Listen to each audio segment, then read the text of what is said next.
I have a 20-year-old son, and I gave my son instructions this morning. I wish the law would come and tell me I can't do that. What happened between you and your dad this morning? He woke me up for the car, and then he woke for the me what? up. He was yelling at me, and then he just slapped me like 2 times. He slapped you? Yeah. How so? He was like I was laying down. He was in the chair, leaning over. He was like, and I was like, bro, stop. And the third one, like on your face? My face. Your face. Okay.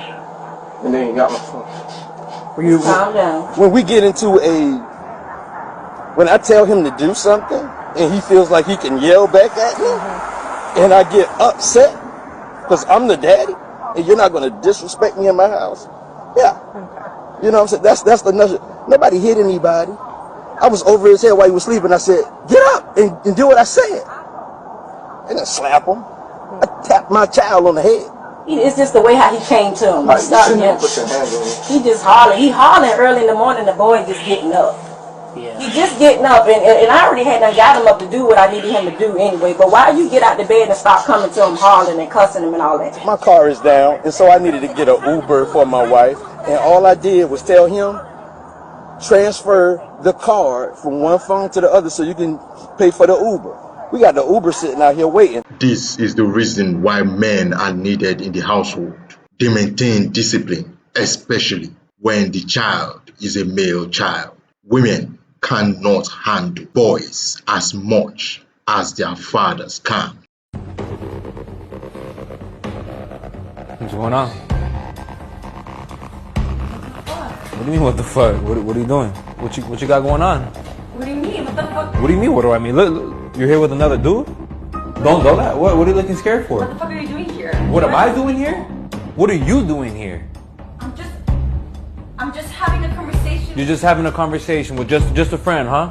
You know I saw everything, right? You know I've been knowing what's going on since the beginning. What do you mean everything? This entire thing was basically all just a test. Xavier wanted to find out if you were truly loyal to him or not. So that's why we had Antonio pretend to be into you, ask you on a date. The truth is though, like none of this was real. Antonio's not really into you. He was just doing all of this to help Xavier. Man. What we doing? What we doing now? No, we gonna get it. What am I doing? Why are you doing all that? We gonna get it.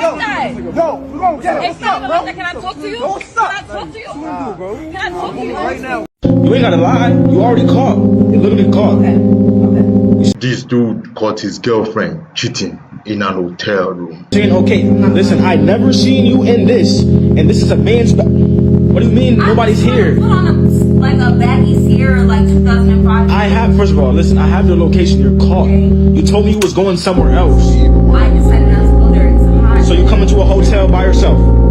I know you're not gonna argue with me because you're caught. You're caught. There's nothing to argue about. I didn't do it. All right, listen. Caught means you did something. No, you're caught. That means you're in a hotel with another man. What does that mean? What does that mean? I mean, he clapping your doonies. It's a friend. Now it's a friend. You just told me it was nobody. I never said it was nobody. You literally just said nobody was here. This was your clothes. You're lying. Okay. You did a break for me.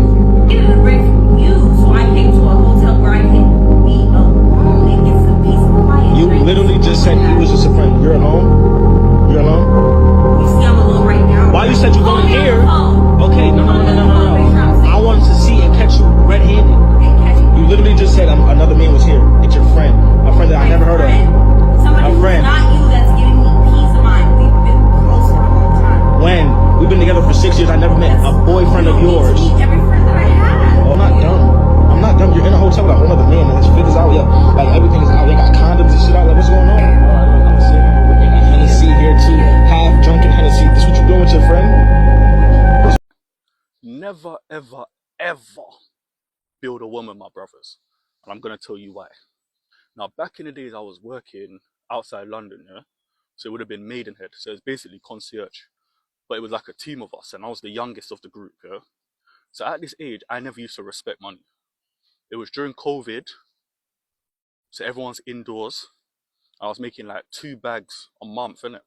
So I was just blowing my money on smoking loud, food, clothes, dates, just foolishness. And not even proper dates, just going to girls' yards and ordering food, yeah? So cool. There was an old Nigerian man I used to work with called Yusuf. And I used to call him Mr. Yusuf out of respect, innit? So anyways, When I say this guy was a worker, so I used to work the 12-hour shifts, but he was working like 24 hours, back to back, overtime, all the shifts. And I used to think to myself, why does this guy work so much? And he always used to say to me, save your money, get a house. I said, no, I ain't got time for that. Bro, these times here, I had a girl in Maidenhead, and she had her own yard. So can you imagine the movie I'm living? I used to go see her during my lunch breaks. Brother, I'm living my movie. I ain't got time to save my money. That's my mentality. Cool. So anyways, one day I stopped seeing Mr. Yusuf. And when I say this guy used to work hard, bro, to the point I used to say to him, who is this for? What is all of this for? And he said, oh, it's for my family. It's for my family. So I said, you know what? Cool. That makes a lot of sense. So one day, I never saw Mr. Yusuf again. And I said to the others, yo, what happened to Mr. Yusuf? They just shook their head. So then they told me the story of what happened to Mr. Yusuf and why he's no longer working, because that wasn't like him to stop working. And guess what? He brought a girl from Nigeria, yeah? Young girl. And he brought her to to England, to study law. So he brought her to England, to London, to study law, and he's paying for all her uni fees.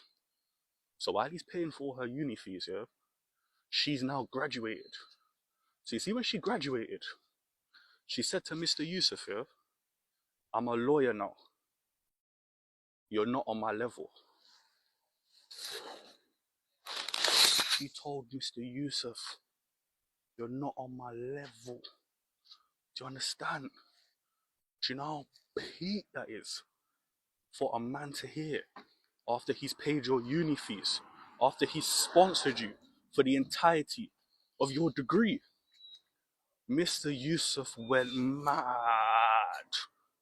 They told me he's an alcoholic now. He's got a bowl in his house. He's struggling to pay rent. He might lose the house. They said he's got a bowl in his house and he pours different kind of liquor in there. So vodka, Courvoisier, Henny, rum, all into the bowl. And he mixes it and then he drinks it like soup. Do you know how gone you have to be to drink alcohol like soup? Different kinds of alcohol. My prayers are with Mr. Yusuf.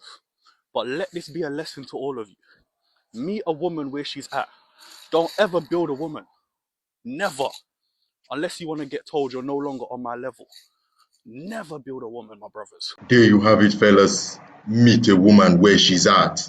Don't ever build a woman. This specifically goes to my passport bro brothers. When you get that dream wife, just meet her where she's at. Some of them may turn around to be worse than even Western women. Be careful out there. What about you? Who's the prize? I think women. But hear me out. For me, like my man, like he's my prize, right? But like a lot more people competed for me than him. Like women, we attract men easily. So you said that you're the prize because a lot more people competed for you, meaning that you have more options. Yes. Got you. I would say that out of all those options that you had, you chose him. He's a prize. Nope. Don DeMarco. Look, think about this. He ain't have a lot of options. He just took what he can get. So who's to say if he had a whole lot of options, you maybe not even would have been his first option. Your 18-year-old daughter has to go. She been bringing dudes in my house. I done seen it on camera. Now, I wasn't gonna say nothing at first. But now it's starting to aggravate me, man. I'm paying all these bills. She don't even have a job. She don't have a job. I'm sorry. Listen to and me. she been sneaking. What happened to her scholarship? Look, be quiet, for real. Cut all that out. Cut all that out. You see me and her talking. What gives you the right to bust in this closet and talk to? Put your 2 cents while I'm talking to her. I was trying to be a stepdad and tell you. You ain't trying to be nothing. And tell you the right thing to do. I don't need you to tell me too nothing. Grown. She's too grown. And I don't need no 18-year-old walking around and got the same shape as my wife. I'm a man, I know what I like, and she needs to go. She needs to get up and out of here. I don't need no grown man walking around my house looking at my daughter. You got to get out of here. She has to go. You gotta go. I'm a man, I know what I like. She gotta go. What you mean? She gotta go. Why her father don't never call? You heard? Why her father? To him Why her father don't never call her phone when she need him to be at her events at school. Oh, watch this. Her daddy about to pick up the phone. When she used to, as soon as I tell her what you said. When she used to play basketball, he come to her basketball events. He come to her cheerleading events. No, he didn't. He did. No, he didn't. No, he didn't. He didn't come to none of that. I was there. I was being her role model. I was being a father. And I'm a stepdad. That's crazy. Stepdad that's throwing me off. You about to get up out of here. I'm the stepdaddy and I'm doing more for her than her real father. She gotta go. She getting too grown, she getting too fast. Sometimes I like to walk around. Sometimes I like to walk around in my boxers. And I can't even do that because you got an 18-year-old, a grown lady that's staying with her. This is just one of the setbacks in dating single mothers. Apart from you being her second priority, you will still have to endure untold restriction. Be wise, fellas. Don't choose what you can't handle. Thank you for watching. Please like, share, and subscribe to my channel. Till next time, this is your guardian.